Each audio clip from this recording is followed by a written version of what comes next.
thank you all for being here with me today. I want to start off by asking you a question. What would you say to me if you and I were having a seemingly normal conversation, and suddenly, right in the middle of it, I get very expressively angry and start yelling at you? Now, I bet you'd be there thinking, oh, what just happened? What did I do? What did I say to set him off? Well, today we're going to talk about how something very similar can happen to us within our own helping relationships through a discussion of countertransference.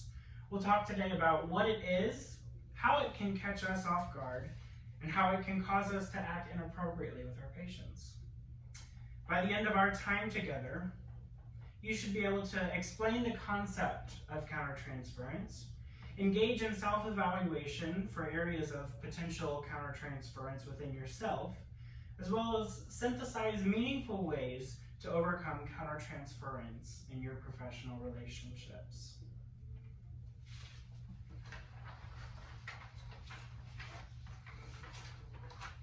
In 1910, Freud introduced the concept of countertransference and defined it as this: a patient's effects on a physician's unconscious feelings, which are then acted upon by the physician.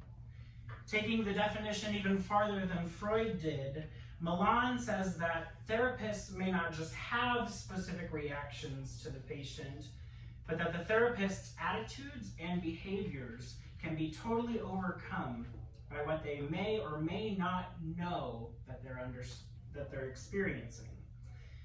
Now, this is the most fundamental understanding, the most basic understanding of countertransference, and different schools of thought have emerged over time. We see that four main models of countertransference exist and have emerged, with the first being Freud's model, as we talked about, called the classical model. In this model, countertransference was specifically limited to defining the actions of a therapist that were reactive to transference placed on them by the client. The definition here is a little more limited than in other models, the other three models, but stems from Freud's belief that the therapist was supposed to be a neutral observer in a counseling role. Now, as we go through this, you'll probably begin to understand that being a neutral observer isn't necessarily a strong reality, because it requires a therapist to be 100% self-aware of their personality, their personal history, and they have to then be able to remove themselves emotionally from the counseling session. Now, the next three models are very close and build off of one another almost progressively. In the 50s, the thought shifted to understand that any action from the therapist to the client could be considered countertransference, regardless of whether or not the patient had already transferred onto them. This is called the totalistic model, referring to the idea that the totality of the therapist's actions could be considered countertransference in one way or another. The third model is the complementary model, and in this model, the countertransference is considered to be the same as in the totalistic model, and it is thought to be unavoidable. The model takes into account the idea that each action and reaction on behalf of the counselor is predicated either consciously or unconsciously on the actions and reactions of the client because of the psychological position of the therapist at the time. Now, the final model is the relational model, which states that both transference and countertransference are unavoidable because of the nature of the helping relationship. One might even say that it's like a string of cause and effect based on the relationship between the counselor and the patient. This model goes on to say that countertransference is not only unavoidable, but central to treatment, as each and every action and reaction is either transferential or countertransferential. So these three models take into consideration that transference can have both a positive and a negative effect on the counseling relationship. With this in mind, we as professional helpers have to take the potential of the negative effects into consideration, because these will likely end in harmful action toward the patient. Looking back at the beginning of this lecture where I encouraged you to reflect on the scenario, such as someone inexplicably exploding in a seemingly neutral conversation, now this is how we have to think about the potential harm of countertransference. What we have to realize is that we each have what's called a trigger.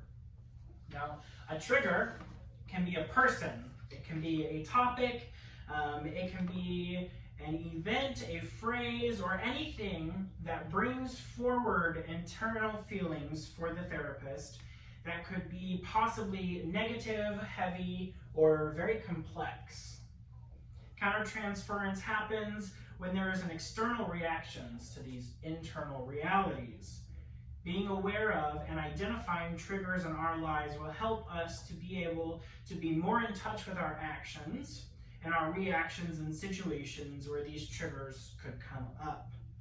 This in turn mitigates negative countertransference, and so there's a drive for clinicians to engage with self-examination in order to be a more prepared person for the situations that may arise. All right, so now for the benefit of a little self-evaluation, since that's what this program is about, and a little application for countertransference, I'd like each of you to go ahead and take out your piece of paper now, and for 1 minute, I want you to think and write down about this. How do you think countertransference affects our professional relationships? What effects can countertransference have?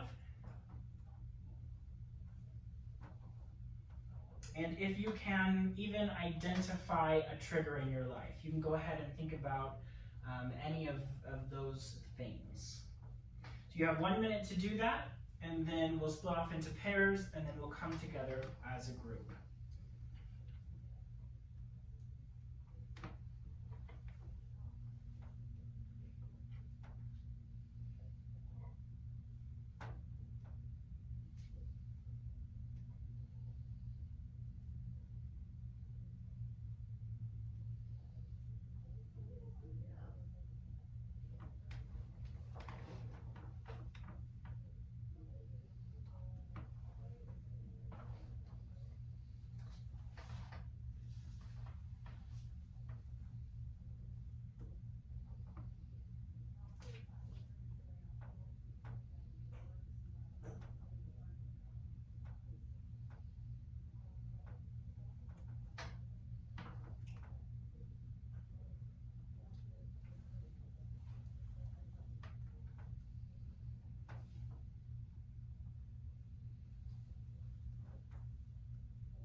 You guys would go ahead and get into your pairs and discuss what you've written for 3 minutes.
Already a preconceived notion about them. Gating what the real needs are.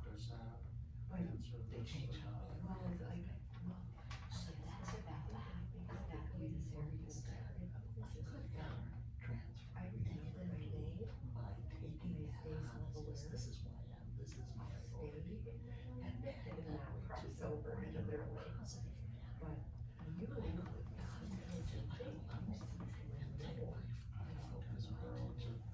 You walk in with all of your history.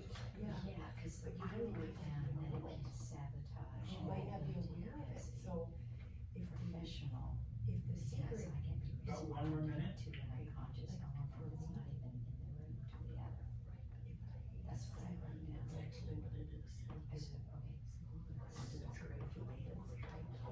said, okay.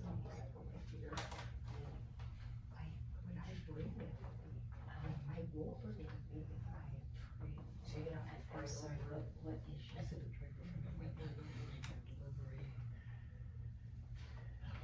Yeah.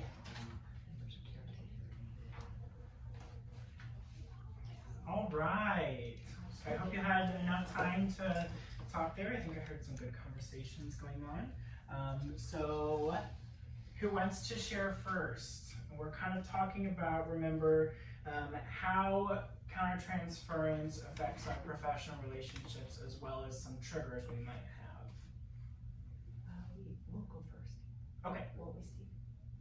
So we were talking about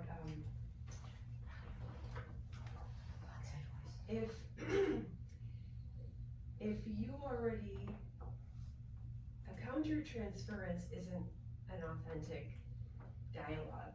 If you are already, if you go in the room and you already have an idea of what they're gonna say or assume to know what they're gonna say and carry the conversation forward from there, everything you talked about isn't true or honest. Okay. All right. And do you have anything to add to that? Well, what about established biases that you don't even know you have? And you come into the room and you really don't even know you have them, but you have them. Established biases as a trigger? Yes. Yes, okay. You mean like how I feel about me cooking women with big mean men? No. Not like that? Okay. Yeah. Or what if you know somebody? You look at the patient list and you're like, oh, that's my neighbor. Okay. Is that a different kind of scenario? It's like a That's conscious. Yeah. That you're would be conscious, but what if you don't really have positive thoughts about them before you even enter the room? You already have a preconceived notion. A preconceived notion would be a conscious reality. Okay. Well, I'm thinking of, as far as for myself as a professional, I can be sabotaged. I can sabotage my professionality because I can begin to respond to actually an element that's not seen in the room. So the other does not even know what I'm responding to. Yeah. All right. And Mary? Well, I was thinking of an experience I had with a patient once. When they saw my tag, they automatically put me into a position of church authorities from their life. And had I taken that on, they would have lost their autonomy. I would not have been beneficent. I would have been not maleficent. I would not have done good by them. Right. Knowing that.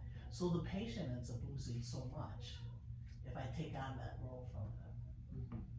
Yeah. And I do want to clarify, Kathy, countertransference can be conscious. It can be conscious. It can. If you allow those preconceived notions that you're aware of to come into the room and affect the therapeutic relationship.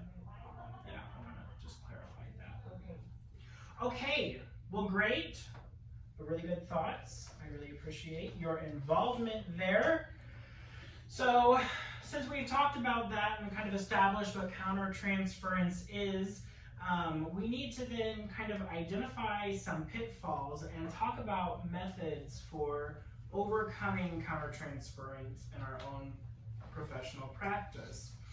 Now, Pedhu, the author of an established article, the one that I'm basing this off of, provides several different proactive strategies to overcome unknowingly falling into negative behaviors of countertransference.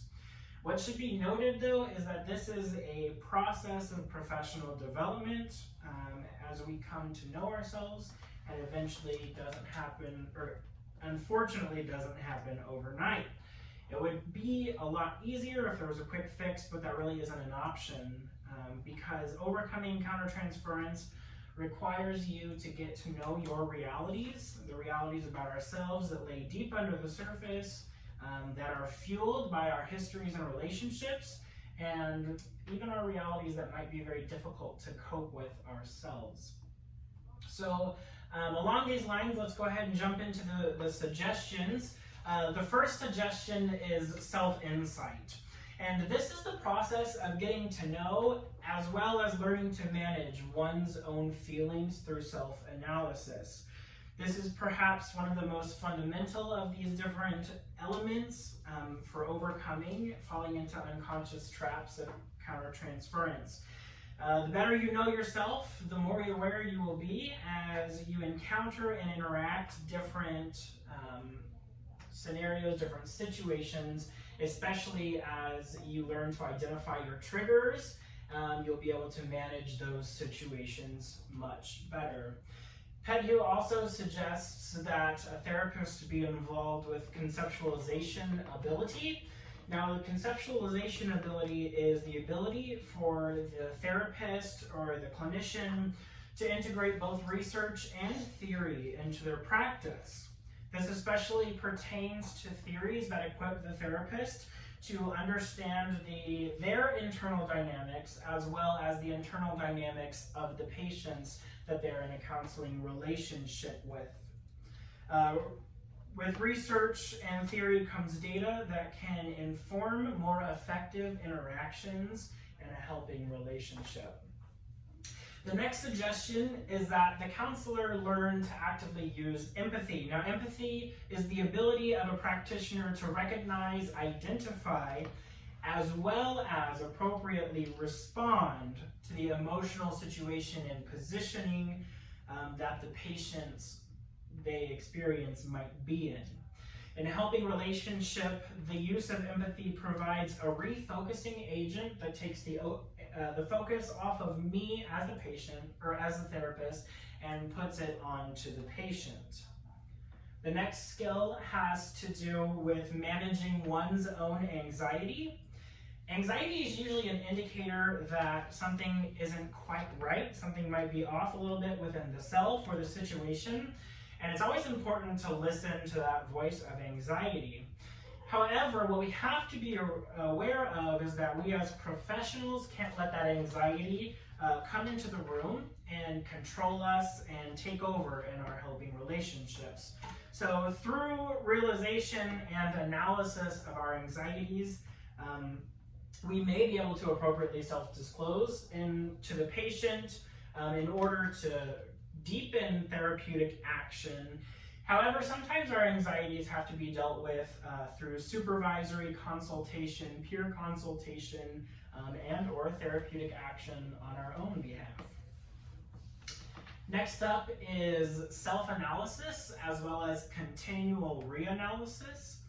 And what this involves is taking a critical look at our own motivations and answering the question, why do I do what I do?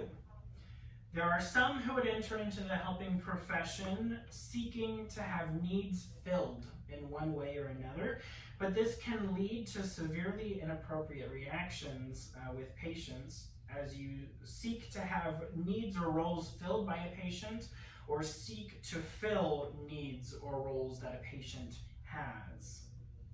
And the final suggestion is continual engagement with supervision and consultation. Through engaging with supervisory activity, we have the opportunity to learn about the perceptions that people have of us, and we can receive guidance in strengthening our skills and abilities. Specific consultation about countertransference behaviors, triggers, as well as mental and emotional positionings can help equip us with self-awareness going forward, which is an important tool to overcoming subconscious countertransference. Okay, if you'll get your piece of paper out again, at this time we're going to once more engage with our Think, Pair, Share activity, where you will have 1 minute to write on the topic. Pick one of these overcoming strategies and evaluate their helpfulness either in your experience, as well as ways that you can engage with that strategy practically. Okay? And if you have questions about any of these, if you weren't able to get your notes as I went through them, you can go ahead and ask me about them. So you have 1 minute to write, and then we'll break into our pairs and then come back together as a group.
If you want to go ahead and get into your groups and talk about the strategies that you chose, as well as how you can engage that, you can go ahead and do that in your groups now.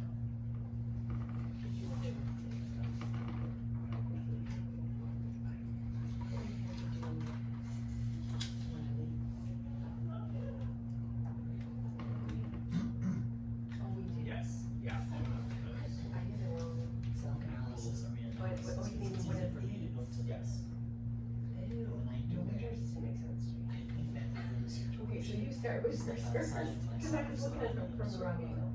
And then I start to look so that I can become more comfortable.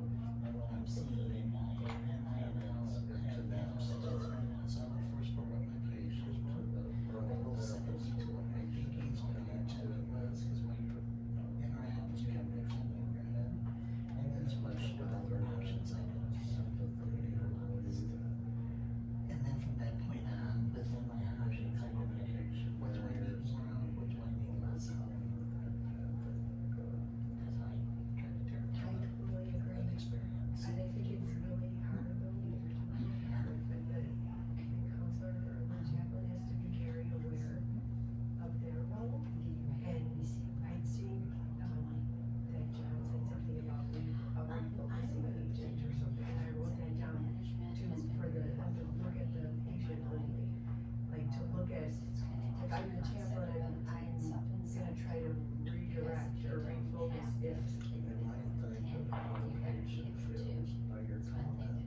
Right, and make it all about the patient and not about you. But, right, About 1 more minute. I like that one, I also, What do you like? I like, That's probably been the most helpful for me as far as practical terms. well, self-insight to me reminds me of Dynamics. like self-reflection, like when we write things out. Me too, and the concepts, the conceptual ability, at first I wasn't really sure, I think if you can integrate, I always have to go back and research more, learn more on the internet or a book or something, and then I can take my research and practice it, the theories are good, and so when I'm integrating it, I think that it makes me a better chaplain. All right. I don't know, I kinda like. Let's go ahead and come together as a group and just share some of our insights. You guys started last time, so why don't we start over here this time? Okay, 1 minute? Okay, I'll go. All right, I picked self-analysis and reanalysis. Okay. What I like about that is that it gives me an opportunity to step outside of myself and view the situation I was in objectively. And then there's a thing I do with it. I look first for what were my behaviors, what were all the behaviors that took place there. Second thing is, what was my thinking? Or sometimes as you're thinking through this, you have an agenda. So what is my thinking / agenda? And then 3, looking at how I interacted, how I responded, then what other options do I have? Yeah, I like that. I like the emphasis on the objective look to gain self-awareness. Thank you. Go ahead.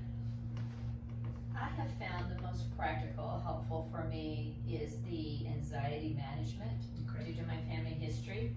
Of course, it has to be in tandem with conceptual ability and self-insight, because I have to understand conceptually what is happening to be aware of the anxiety when it starts to rise, so it comes out of the unconscious to the conscious, that I'm aware of what's going on. And the self-insight as far as, okay, so you have anxiety, how do you manage it? So you have to have the self-insight too. But I found that very helpful, particularly with power over dynamics, and especially when it's male-centric due to the behavior of my father. So I find that to be very helpful for me to be aware of the countertransference when it can be there. I like that. Okay. I hope you guys are catching on to the pattern that overcoming countertransference with a patient is about knowing yourself. Okay, over here. You wanna go first, Steve? I like the empathy, and trying to put yourself in the place of the patient or who you're working with, I think is gonna have a much more positive outcome than, say, sympathy. And having experience both outtake empathy anytime, and I think it'll break down communication barriers, and it'll form a bond between the patient, a productive bond between the patient and the therapist. Okay. I liked conceptual ability because I like to continue learning, so when I like the it's research and then practice, so I'm like integrating what I've learned from my own research. If I know, let's say, my triggers, I already am aware of that, but I need to go research how to deal with it if it happens. It goes with anxiety too, like trying to just know yourself. You have to know yourself really well before you can. Yeah, resourcing external information for how to deal with me is really good, because people have similar experiences as we go throughout life, and it gives us a broader understanding of how to understand ourselves even. Great. Okay, thank you everyone. I really appreciate your participation in that. So get your papers out one last time. We're going to start kind of wrapping up, and we're going to do what's called a minute journal. So you now have 1 minute to write some key points and some summary type stuff that you'd like to take away from today. You have 1 minute.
Okay, so you go ahead and stop. Let's go ahead and talk. What are some of the key points that you thought were really important from today? Okay. Okay, I found two. The first, of course, is becoming more self-aware. Becoming more self-aware leads to growth, not only personally, but professionally.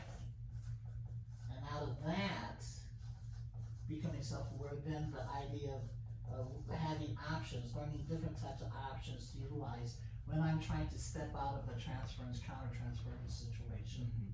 Yeah. Great. I appreciated learning about the different series of countertransference because through my lifetime and different courses, or it's like it's this definition, that's this definition, and there's been some changing over time. So I appreciated that, and I like too that we don't have to be afraid of countertransference. It's more be informed and do what we can to be prepared, to be aware, so that the countertransference doesn't catch us so much unaware and causes any harm in a relationship. So I think it's good to be informed and continually do like the steps you had there, particularly the consultation, the opening up yourself in vulnerability to another practitioner, just to keep oneself honest with oneself, and where we're at in our process in life. And there's a lot that can change, as we know, in this COVID-19 environment, and the need to be networked. Thank you. Kathy? I think like Mary said, just know thyself. I mean, you have to know yourself.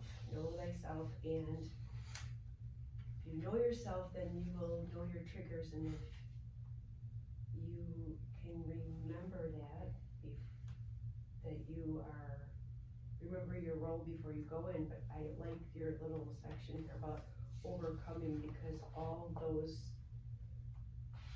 suggestions are really helpful. The self-insight and conceptual ability is what I feel like I do the most already, because if I feel a trigger, then I want to go research it, because chances are somebody else has dealt with it too. So thank you. Thank you. All right, so today, just to wrap up a little bit, we talked about countertransference, which is the actions and reactions placed on the patient on behalf of the therapist. And while many of these behaviors are unconscious and unintentional, we have to remember that as professional helpers, we have histories that will directly affect the way that we interact with people, whether we know that or not.